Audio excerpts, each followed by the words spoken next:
Welcome to the recorded version of Multigenerational Living, part of the Family Caregiver Support webinar series brought to you by the American Society on Aging and a generous sponsorship from Home Instead Senior Care.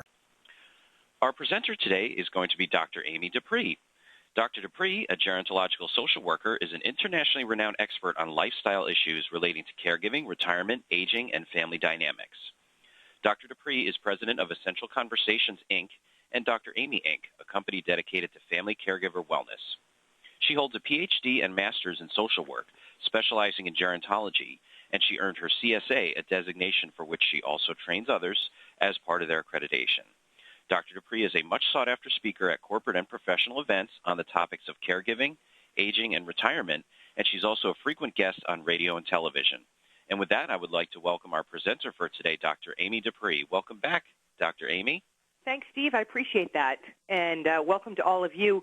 We're talking about a subject today that I think is so important because, as you'll hear, it's growing continually. And this is the idea of multi-generational living. You may have a client who's considering moving their parent into their home, or they've already done that, and they're certainly far from alone. When we look at the numbers, it's pretty amazing.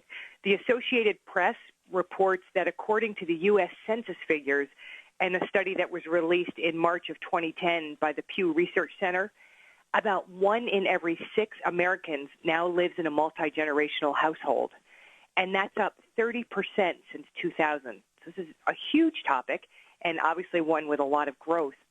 This probably won't surprise you that the study found that the big driver for this, the primary driver, is the economy, but there are other factors as well. For example, we know that one of the big drivers is aging Americans who are opting for home health care over nursing homes. So all that plays into it as well. Now, the reasons different generations decide to live together are obviously as varied as the families themselves, but there are 3 factors that often come into play. The first is the need for shared caregiving, such as for an aging relative. The second is the need for physical or emotional support. Some older adults may need the physical or emotional support of extended family after they lose their spouse or they're dealing with some health issues, or if they're having problems maintaining their property.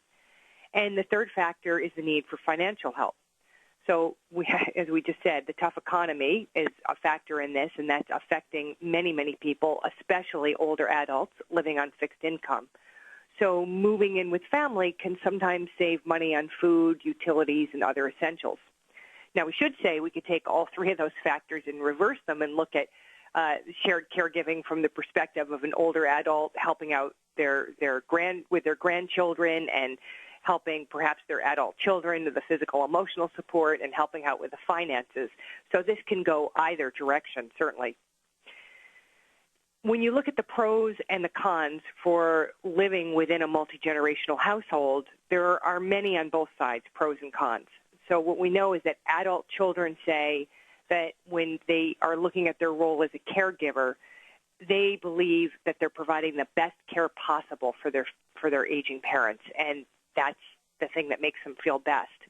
Other people will note, what a rewarding experience it is, that they get a sense of accomplishment, and that sense of being connected really allows them to grow closer. Those are all the positive things people often say about caregiving. On the other hand, what people say is the hardest part about being a caregiver is that they often feel that they have no time for themselves, and watching the health of a loved one decline is very stressful, and just the role of caregiver can be very stressful. So again, pros and cons about having this multi-generational living situation and being a caregiver in the midst of that, but things that we want to look at about how do we help families in making this easier. So let's talk about specifically what we're going to discuss today. We're going to talk about information that you could share with your clients to help them determine if multi-generational living is the best option for their family. So how do they even make the decision? We'll help give you information you can share with them. Also going to discuss the emotional issues that need to be addressed and ways that someone can enlist support from the rest of their family if they decide to move their aging parent in with them. And that's very, very key. And then we're also going to give you some ideas today to share with your families on how to prepare the home if they're going to move their parent in. And again, if their parent's already there, it can be how to adapt the home to better accommodate the parent. So it's going to be very practical information you can share with families about multi-generational living. So let's begin first by looking at how families can determine whether or not they even want to go this route. Does multi-generational living make sense for them? It's estimated that 25% of the baby boomer generation expects that they're going to share their home with an aging parent at some point. That's 1 in 4, obviously a lot of people that we're working with. So how do families go about determining if this is the best choice for them? Basically, there are 7 questions that they should ask, and I want to go through those questions with you to think about whether or not this is a smart decision for them. The first question is, are they prepared for the pressure on their spouse and children, if they have a spouse and child? How's it going to impact everybody else? And what's the pressure going to be like on everybody else in the family? The second question is, have my spouse and children agreed to take my mom or dad into our home?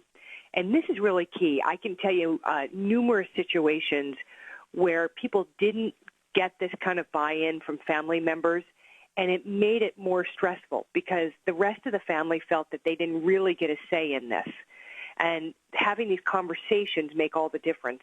And obviously, if people have them ahead of time, it can really make a big difference in how everybody feels as they're adjusting to having a shift in the household.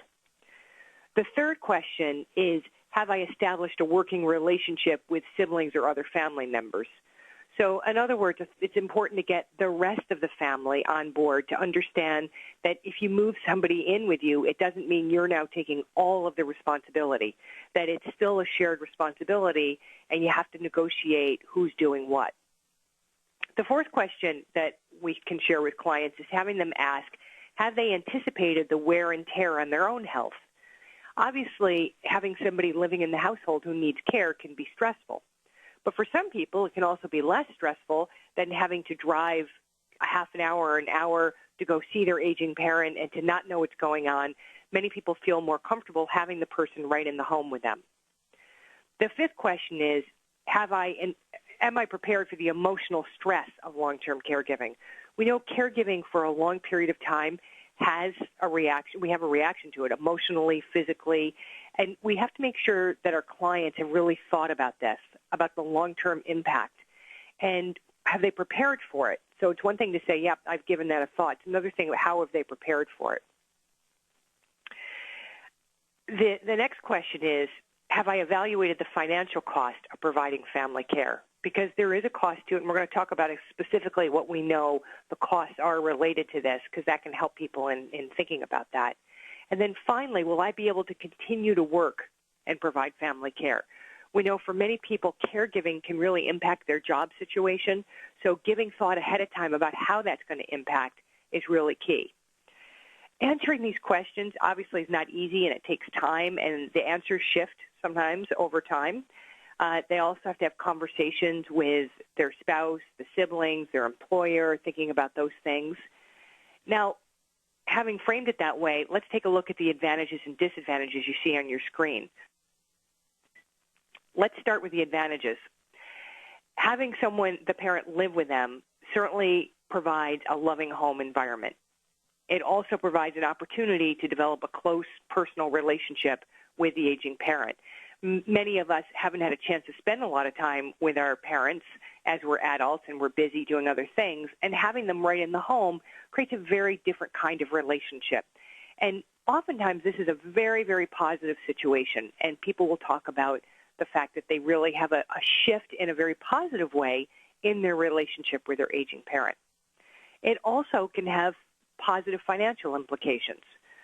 Obviously, this drop in the cost of the aging parent's expenses can be a huge help both to the aging parent and to the family. Other advantages we know people feel is an increased sense of that personal satisfaction at helping someone they love in a time of need, and also an opportunity for intergenerational bonding. So with the aging parent, and if the person has kids, the opportunity for kids to really experience what it's like to be around older adults in a very real way, in a day-to-day living situation. So those are the positive things. Let's look at the possible disadvantages. Obviously, the greatest disadvantage is the first one you see on your screen there. It's the idea that there's a risk of high personal and family stress. A new person in the home means combining schedules, activities, and that can lead to tension. There's also the potential for intergenerational conflict. Some kids may see that the way their grandparents do things, they may view it as being out of touch. They may not really have an understanding of their grandparents, and so there can be a stressor in that way as well. Other disadvantages include the possibility of not being able to adequately meet the aging parent's needs, the potential of neglecting their own family, or even suffering a loss of productivity on the job. Truly, the best time to choose the family care option is if the aging parent is functional in all their activities of daily living and requires limited assistance. And I'm sure you can see why, because if they come into the home fully functioning, then likely the aging parent is also providing care back, is also perhaps making dinner or providing transportation to their grandchildren or able to engage in family tasks. So there can be a better balance if you move somebody into your home who's in need of a lot of care at the moment they come in. It can be pretty stressful. I remember one family I worked with, the woman really wanted to move her mom into her home, and she waited till her mother's dementia was quite advanced. And it was really a stressor for her whole family because they hadn't agreed to this, and the grandmother and the mother needed constant care. And so everybody had to change their schedules. They hadn't really thought about the impact. And as much as this came from a very loving place, the preparation wasn't there for it. And the mother or the grandmother of the kids, the one with dementia, was far enough along that there wasn't an opportunity really for the grandkids to be able to really engage with her. And she was actually quite combative at this stage. So it was a very difficult, stressful situation. And the mom said, the daughter of the woman with dementia said, I wish I'd moved my mom in sooner. So they had to do a lot of work as a family to make that work so that everybody could pitch in and help, and so that the grandmother was really moved into the family in a different way than just sort of dropped into this new routine, and no one really had thought about how this would all work. So again, these conversations ahead of time, very helpful. If the person's more functioning ahead of time, very helpful. Another big topic that really needs to be thought about is budget. Adrian Berg, who's the founder of the National Academy of Elder Law Attorneys, says that some of the financial advantages of sharing a home with an aging parent include things such as the expenses like heating and water don't increase significantly when you move a loved one into your home. There's the potential of being able to buy food staples in bulk, which can be a saving. If the aging parent, as we said, is willing and in good health, they can help care for young children. And they may also qualify for a dependency deduction when their parent is living with them. What's more, the profit from the sale of the older adult's home would no longer be a dead asset and could be invested. So Berg says the financial disadvantages, because those were the advantages, may include the loss of the parent's homeowner's tax deduction or potential capital gains issues. Moreover, when you, again, think of the ill or frail older adult, they may need care, which may require not just family care, but outside care as well. And that can really disrupt the household and potentially lead to either a loss of work income or the need to add in care expenses as well. So I mentioned to you that we know there's an average cost of moving a parent into the family home.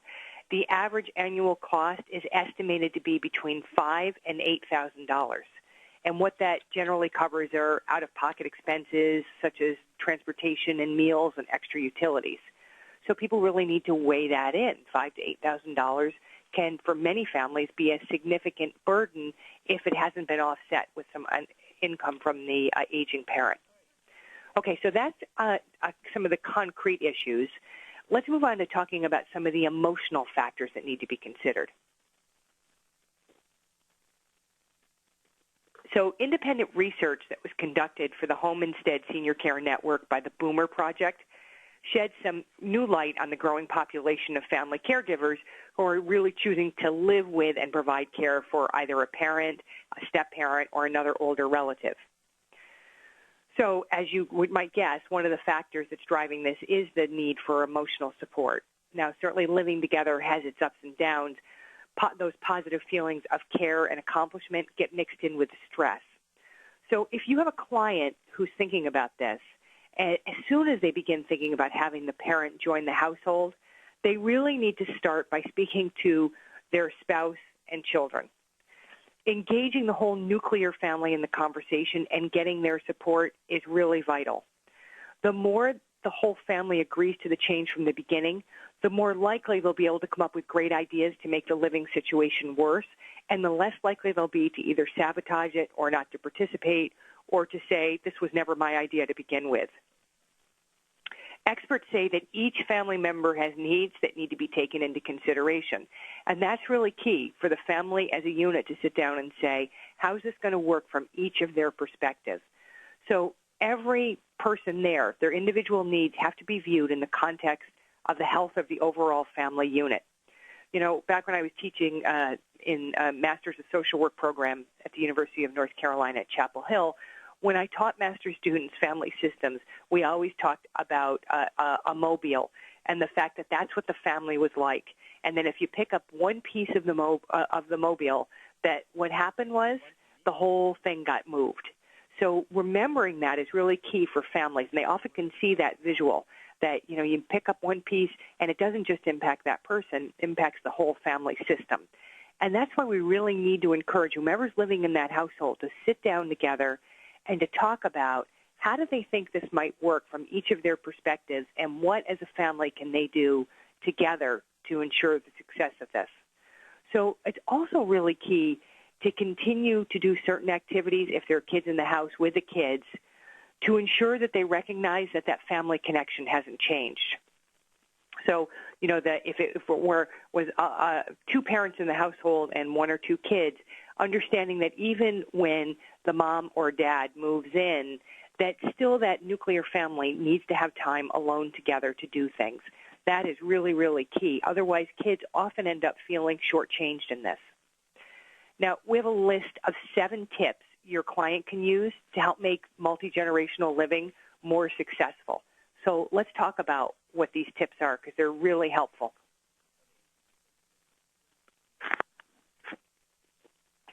First of all, take a family partnership perspective. And what that means is that everyone needs to be informed and able to give input into the arrangement. Second is to set expectations right from the start. Everyone needs to understand that it's not just what they get out of it, but how they fit into the family and what they're expected to do. So, for example, if kids are expected to spend time with grandma because she's now in the house, that needs to be laid out. What does that look like? What does that mean? Do they need to come home from school occasionally and be there for the afternoon now? Or is there a weekend activity that's going to occur that's going to change? So laying out both the how are you going to be impacted and what are you expected to do is really key. The third thing, as you see, is to ask for help. So this means engaging children in responsibilities around the home, and it also means outside of the nuclear family, being clear with adult siblings that they're still really needed and they need to stay involved. So this means sitting down with perhaps brothers and sisters of the parent and saying, so what are you going to do to help us now with mom and dad? Because we're going to have mom live here, and we're happy to do that, but we still need your help in providing some of the care. And here's what I could use from you. You know, I always say to people, the more concrete you can be about what you need, the better off it is. Because people often wait for their siblings to volunteer something or to say, you know, oh, I'll come over and do this. And a lot of times people don't do those things, not because they're not willing to help, but because they don't even realize the help is needed. So it's very, very key for people to learn to ask for help. So getting our clients to do this with their extended family, if they're going to move their parent in, is really key. Fourth, family unity should be the focus. So, you know, when you think about what helps draw a family unit together, it's things such as routines and rituals and traditions. So this can include planning a family movie or game night or taking a walk together. Whatever it happens to be, those things become very, very important, not just for the kids, but for everyone. And I'm sure probably all of us, either in the families we grew up in or the families we've created, have set up something that's very, very key that for us feels like the routine or the ritual of our family. Now imagine that being interrupted because an aging parent moved in. And you can see how kids could come to resent that, or even, the rest of the family could come to resent that. So maintaining those rituals and the routines and traditions is key, and of course, where possible, now including the aging parent. Fifth, finding threads of common interest and building on those to develop deeper relationships are really key.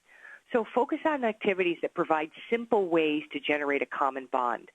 So maybe it's something around some ethnic cooking, and the aging parent still knows many of those recipes and has cooked those and wants to participate in that.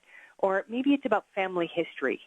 Or maybe it's about some tradition that they've had they want to bring into the family, or around health or around wellness. But finding some common bond is really important, again, to make everyone feel like they're in the house together.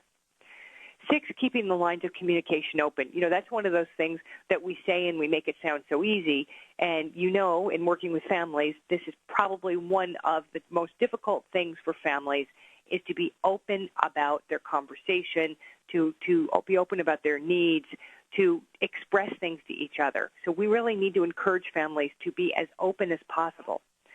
They need to recognize the importance of my time and our time, and trying to keep everyone's needs into account on that. And for the aging parent, this is important too, because if they're moving into a busy household and they've been living alone or living with their spouse who's now died, they've probably had a very different pace, and they're going to need time on their own as well. One of the things you can recommend to clients is to visit 4070talk.com, and that's 4070talk.com, for more information about bridging the communication gap between aging parents and their boomer children. And then 7th is distinguishing between private space and shared space. And that is really key. Now, the shared space can be stocked with things that are inviting to people of all ages, as well as things that can stimulate discussion, like child's book or brag book of photos. But there need to be clear rules about everyone's personal space. So perhaps, if grandma's moved into the house, one of the key things is that her room is off limits for the grandchildren unless grandma's in the room. Something that makes people feel that they have some boundary around that. In general, we know that communication really is the key to making all of this work. We also know that getting families to talk about these things and working these things out together can really strengthen bonds and create a much more cohesive family. This can be really, really positive if people put some effort into making this work. Now, of course, even with the best intentions, changes in family dynamics can lead to conflict, and planning ahead can help. So let's talk about that next.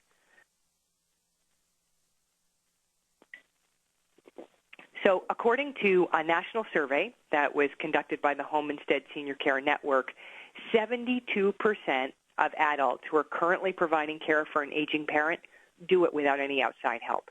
Isn't that amazing? 72%. So that's something that boggles my mind, knowing, having cared for my own parents for a decade, how labor-intensive this is, that we still have most people trying to go this alone.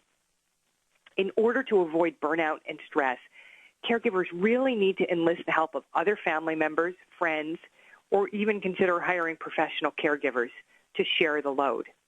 Now, as I said earlier, asking for help is sometimes very, very difficult for people. But there are a few ways that your clients can do this to get support that really make a difference. The first thing you see there is to give each person a responsibility. And I might soften that a little bit and say not give them, but it just says everyone needs a responsibility, which is true. And getting people to recognize that and that they need to be involved is very important.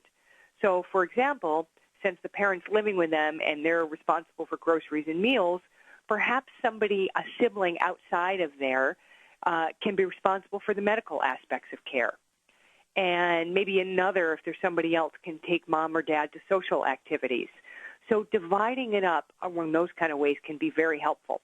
Now, as you know, we live in a world where lots of people don't live in the same communities, and the siblings may be 1,000 miles away. Well, that's fine. They can still help out and do a lot of important things. They can help manage finances. They can, if nothing else, take a week a year to come and give the caregiver a break so that they can have their own family vacation. So I think this idea of sharing the responsibility does not have to be limited to who's in town. It can be the whole family. Now, whatever the work agreement, you want to make sure that your client talks to the other family members about the aging parent.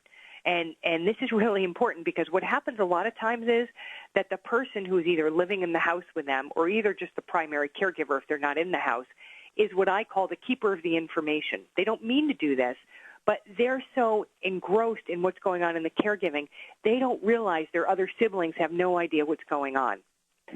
So they need to make sure they keep the extended family up to date, including talking about any declines they see in their parents' health, and also letting people know what kind of time they're spending caring for the parent, because most people have no idea who are not in the day-to-day of it. And so a lot of times I've heard primary caregivers really resent that their siblings don't acknowledge how much they're doing, and the truth is the sibling has no idea how much they're doing. What we know is the more the extended family is kept updated, the more likely they'll agree to help. Another way to keep everyone on the same page is to do written agreements, such as a sibling support agreement. As you may know, this is kind of a contract of sorts that outlines the support responsibilities of adult children in several situations, including when a parent comes to live with them. And the written agreement specifies things like who will pay for what, who manages separate bills, who has access to assets and income, whose name's on the deed, who will inherit joint property. And if you've worked with families of older adults for any period of time, I'm sure you have seen many situations where these things become a bit of a nightmare over time. So having a written agreement can be really useful. And I think we can encourage people to do those, not because they don't trust their siblings, but because out of professional experience, we've seen that it just goes better when people can refer back to a document. An advanced clause is another agreement that you may have heard of that can be very useful. This is used to ensure that money and property that are given to the caregiver by their parent is then deducted from the inheritance. This document can help to keep financial interactions between the aging parents and the adult children out in the open. So again, it's all clear to everyone what's going on.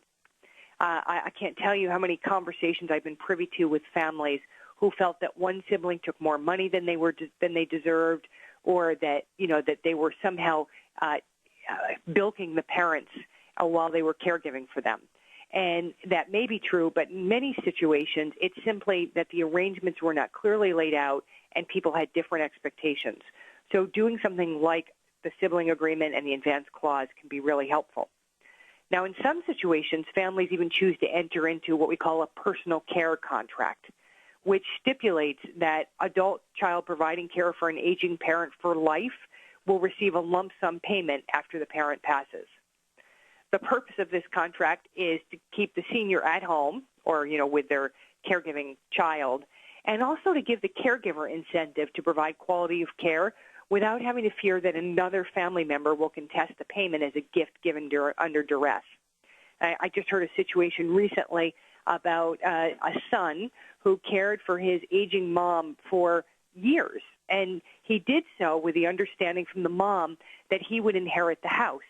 And after she died, the other siblings came forward and all contested this situation and said that he had convinced the mother under duress to do this, when in actuality that was the agreement right from the start. And there was nothing in writing other than the will, but they contested the will and ended up getting it reversed, and it became a huge family battle, and that family is now not talking to each other. Those are stories that I think as professionals we can help prevent by encouraging not just open communication, but some of these things like written agreements. if your client thinks any of those contracts may be good for their situation, you can advise them to meet with an elder law attorney, and an elder law attorney can help draw those up for them. Now, we know that most caregivers struggle to balance caregiving for an aging parent or a relative with other major responsibilities, whether it's they're working or they're caring for young children. This often means there's little time to care for themselves, which often results in things like poor health and high levels of stress. Now, we know that if people don't take care of themselves, they're never going to be able to continue taking care of their loved one. So we really have to encourage people to do the minimum, eating well, getting enough rest, building exercise into their schedule, keeping up with their medical appointments. That's very, very key. You can also suggest that they join a local caregiver support group. We know that they're great to get practical advice from people who are in the same situation, and they also give caregivers just a place to dump their feelings, to have people who empathize with them, who understand what's going on. I'm a huge believer in caregiver support groups. Now that we discussed ways that your clients can prepare family members and also take care of themselves, let's talk about how they can get their home ready, because oftentimes the home is a big issue in this too.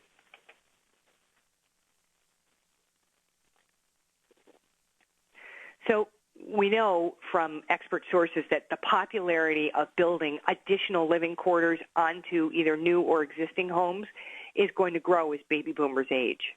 Increasingly, boomers believe that they're going to need, and they both want to do this too, provide a safe environment for either their parents or for their adult or teenage children.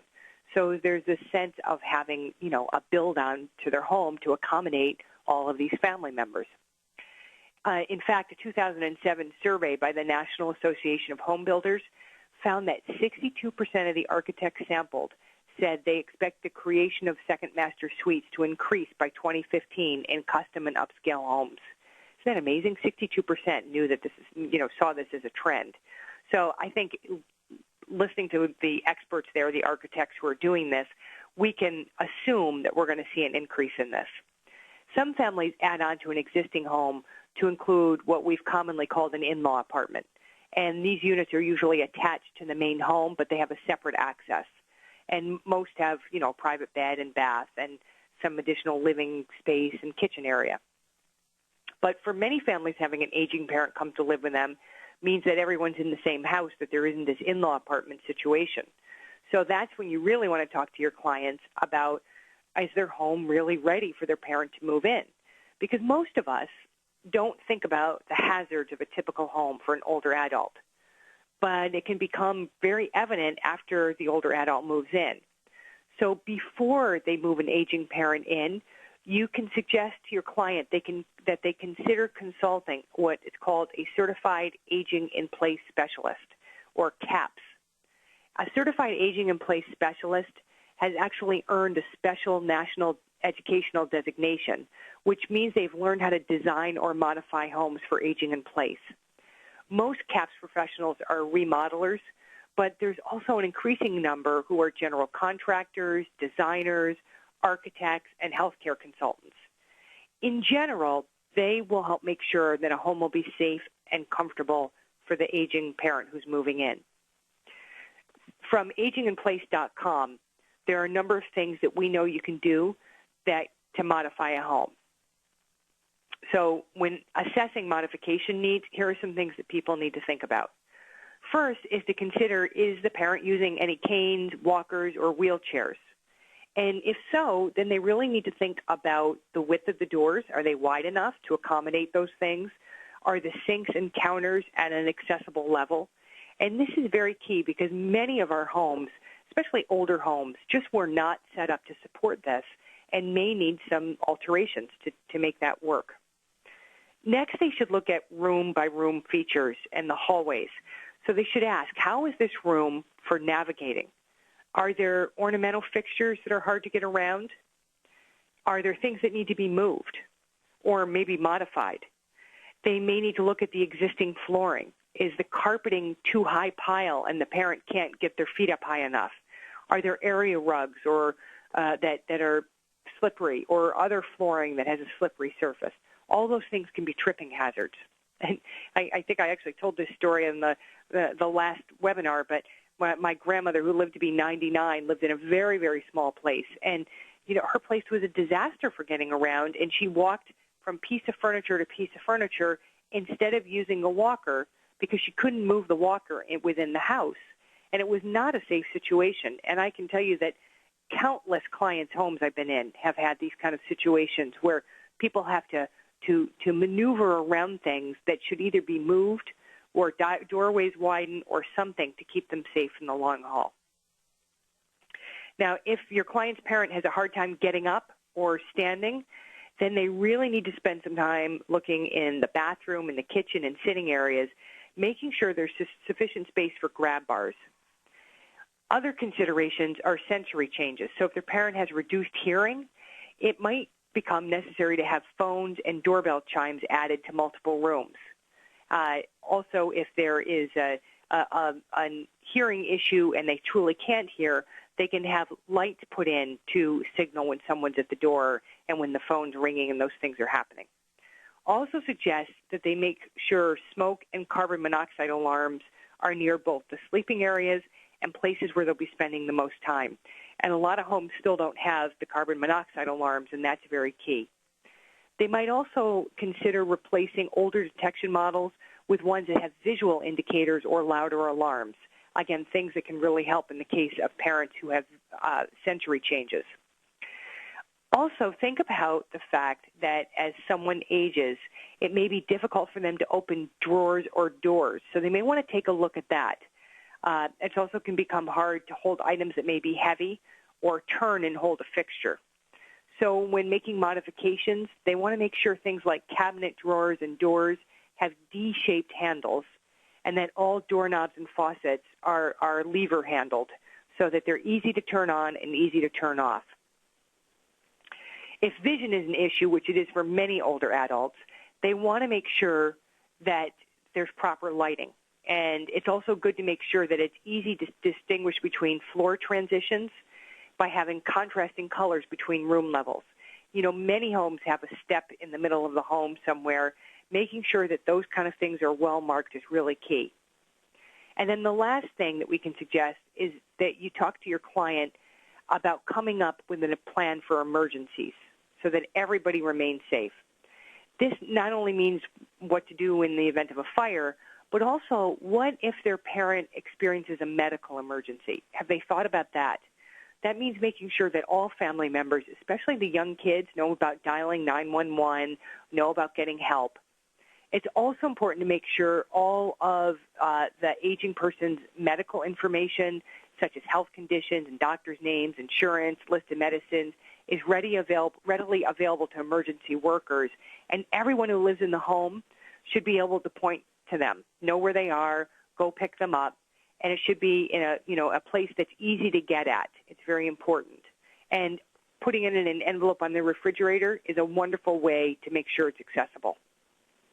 Also, if there's a medical emergency and there are young kids in the home, likely they're going to want to make sure that there's somebody who can remove them from the room and reassure them.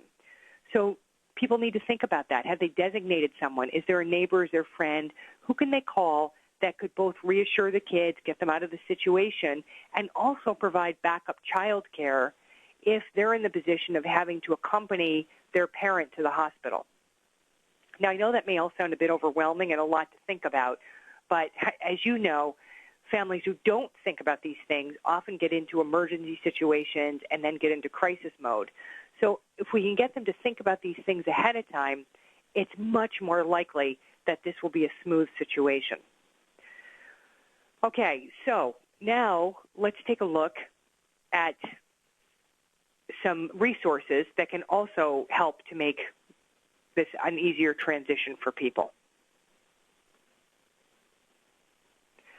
So Home Instead Senior Care has a great resource. It's called Too Close for Comfort, and it was a public education campaign that was created to help families navigate these things we've talked about, the emotional, the financial, and home comfort and safety issues that can come up from intergenerational living.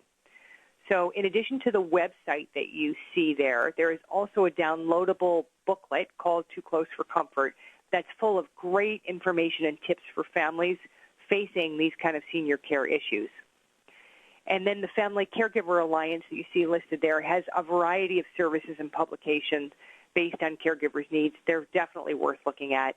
And the U.S. Department of Health and Human Services has a webpage with great links to a wide variety of topics. And as I mentioned, also the 40/70 rule and that website is an excellent place to go.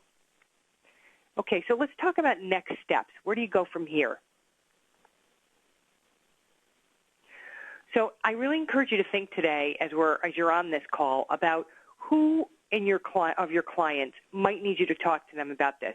There are likely people that you know who are considering moving their parents in with them, and I think it's really key to help give them this information ahead of time and to give them some of the questions to talk about and to help them think about this transition in a very realistic way.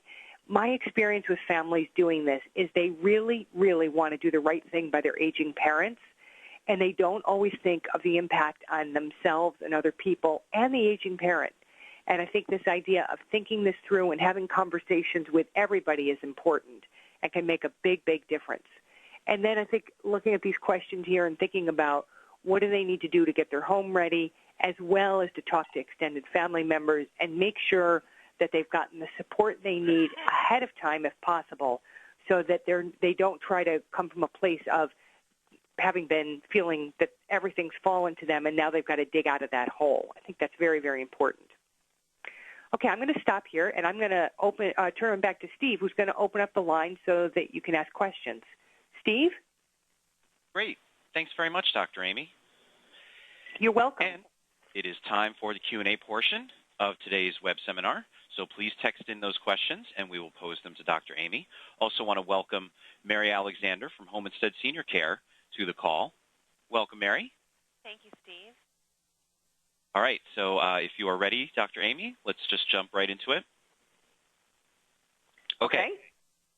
One of the big problems I run into when seeking services includes coordinating benefits for insurances for private pay incomes. This is not a huge issue, but for mid and low incomes, there are huge stumbling blocks for services in homes for families that have a working spouse income. Do you have any tips for families in this situation? Amy, I'm going to give you just a second to catch your breath, and I'll start by answering that question that you're right. This is an area that's very complicated. There are some resources out there, but to be honest with you, when you're looking at different policies, there are problematic policy provisions that people that are providing care deal with on a daily basis. So here's a couple of tips, and one that we've learned over the last few years, specifically in the area of long-term care insurance and other insurances. Insurance companies specifically want to deal with the policyholder. They don't want to deal with a third party. They will deal with the care manager, but they really prefer to deal with the policyholder because that's who they feel their relationship is with. So at any point in time that you can get the actual policyholder or spouse of the policyholder to be on a three-way call or to initiate the call to give the appropriate response so that you can kind of dig in and help them, that helps. But I'll tell you, there is nothing better than a care manager if your clients can afford those services. That's just a person that really kind of knows the ins and the outs and really can do a good job of putting it all together. But I will tell you, dealing with the financial side of this and understanding the limitations of policies is complicated. Amy, do you have anything to add to that? No, Mary did an excellent job with that. Okay. Amy, next question here. You were talking earlier about finding bonds within the family. The question is, finding common bonds within a family can be fun, but what tips do you have for residents and caretakers in regards to tips for success for individuals who have no family? They are living in low-income housing and depend on state-supported services. Can you talk about that? I'm not sure I understand the question because about the family bonds part. Can you Can you repeat that, Steve? I'm sorry. Yeah, individuals that don't really necessarily have a family or those close connections. They're living in low-income housing, state-supported services. What about people like that don't necessarily have those close family relations?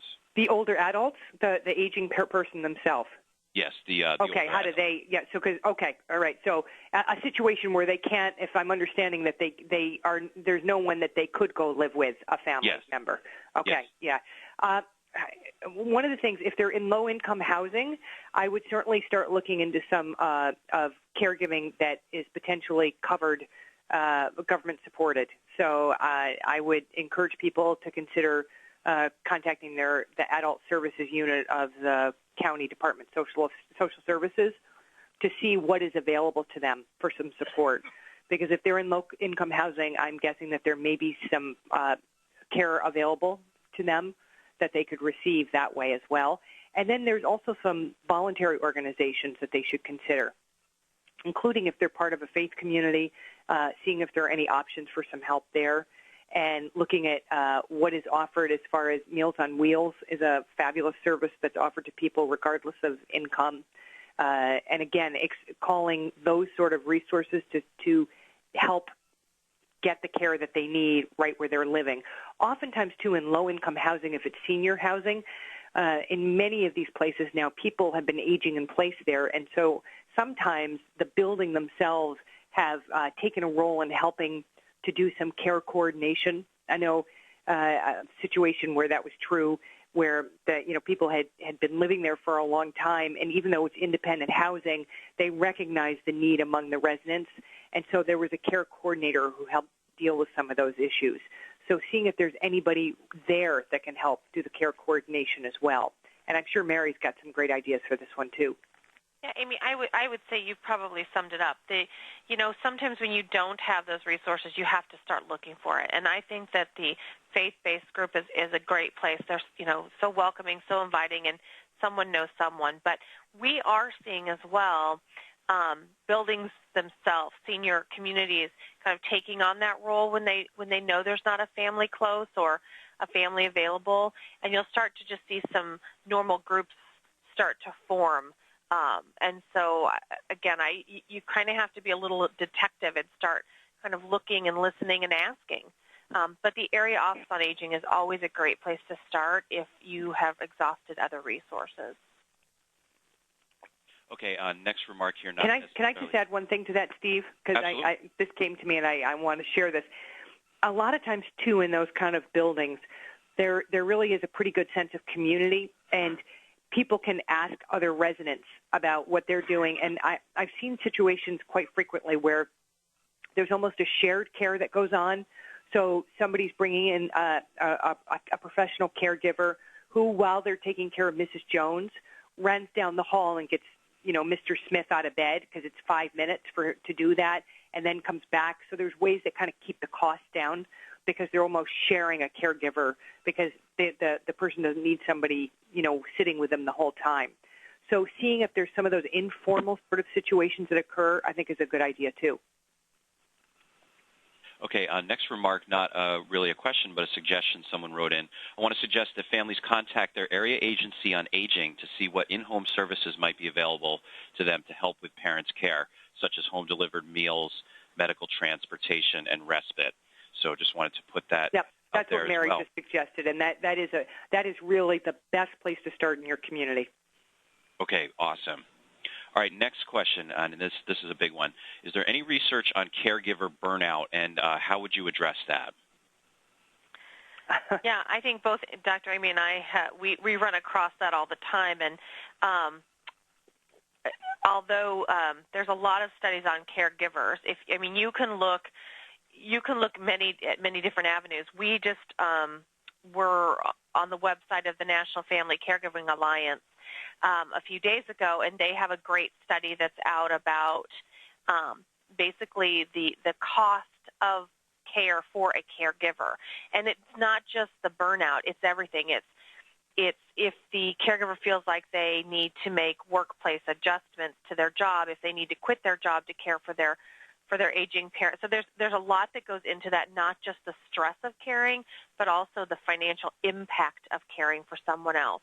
But you can do a Google search and find great, fresh information that's being done, because the reality is that this is affecting so many people right now, and so there's really good information out there. Yeah, and there's actually something called caregiver stress syndrome, and Mary and I have been talking about this lately, and you're going to hear more about this in the near future. But we know it's really key, and there certainly are lots and lots of resources for looking at caregiver burnout. And I want to recommend caregiverstress.com as a great place to go for some great tips on how to manage that.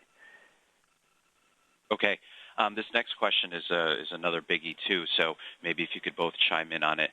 Do you have any suggestions on ways to convince an older adult to move out of their home into a safer and more supportive environment? Can you both talk about that a bit? Well, it's interesting because that's kind of just a broad question, and it depends on where you're asking them to move to. And sometimes it takes a very long period of time to get the senior ready to make a move, and sometimes they kind of have to see what it looks like before they start to consider it. And so I know that it took 1.5 years to get a family friend to move from her home. Her husband had been gone for 4 years. She was starting to fail in health, and it took an incident of her falling to get her to really see that she really couldn't stay independent in her own home the way that she could be independent if we put her into an independent senior community apartment building. And we also talked about the isolation and socialization. And what I had to do was I had to take her to that independent facility. And we had coffee a couple of mornings. We went and had lunch one afternoon, and it took her a while to get comfortable. And think about it like this. I asked her after we did it. She said it was the best thing ever. But I said, what did it feel like for you to have to move? And she goes, I didn't want to leave my memories. It's what I knew. And it was like being the new kid in school. I felt like going into that independent housing I was still going to be the new kid in school, and I was just simply too old to have to worry about that again. And so I thought that was an interesting perspective. Mm-hmm. So what I would say is that communication can help you have the best outcome on those, but it does take a period of time. Dr. Amy? Yeah, I think that's great. And I think I love what you said, Mary. And I think one of the things that I always stress to people is the way they approach this conversation matters so much, because a lot of times I think we approach our aging parents and other older adults with sort of a finger-wagging sort of mentality about, this isn't safe and you need to get out of here, and it comes from a place of fear as well as love. And I think stepping back and I really try to get people to think about just what Mary said. What does it feel like to that person? What does this move feel like to them? Because that's really key. And stressing, which Mary did so beautifully, the idea of what's going to some ways, make you keep you most independent. There's a story that I love about someone I know who is a gerontologist, and as he was aging and had to move out of his home, and he and his wife moved into assisted living. And when I asked him after, what was that like? And he said, what I found was we regained our independence. And, I always talk about the fact that for sometimes people's homes become their prisons instead of their palaces. And how do you prevent that? But when you're the older adult going through that, it's a very scary proposition a lot of time to either leave a home that you've known for a long time or just to make a move to somewhere you don't know. It's kind of stepping into the unknown. So the more that you can make that new place a safe, known place, and the more you can affirm that it's going to help maintain someone's independence, despite if it means a higher level of care, if it's going to let them stay more independent, those are the things that matter. And I think talking to them about, what's your concern? What's your fear? What can I help you with that? When I moved my parents into independent living facility, and they had been living at that point in across town in a different place, And we got right to the move, and my dad said to me, your mother and I have decided we can't go. And I said, well, why is that? And he said, because I can't get my desk into this place. Now, my father, this was not a family heirloom, but this was something that was incredibly important to my dad, and for him represented that he had this career. And what I didn't know was if it was the desk was really the issue or if that was just kind of a stumbling block that he was using. And so I said to him, Dad, if I can figure out how to get the desk in, is that really the issue? Or do we need to talk about this, being something more than that you don't want to go? And he said, no, it's really about the desk. So, we managed to figure out how to get the desk into this very small place and created a little corner for my dad that was sort of his little haven. And that really was the issue. My immediate thought when he said it was, that was, once I figured that out, he was going to have 6 other reasons not to go in. But it ended up just being that. And then he had resisted a little bit this move, and we just kept talking about it. What would it be like? And he did it because he thought it was best for my mom. And then 6 months later, he said to me, I'm so glad we did this. This is the best move we could have made.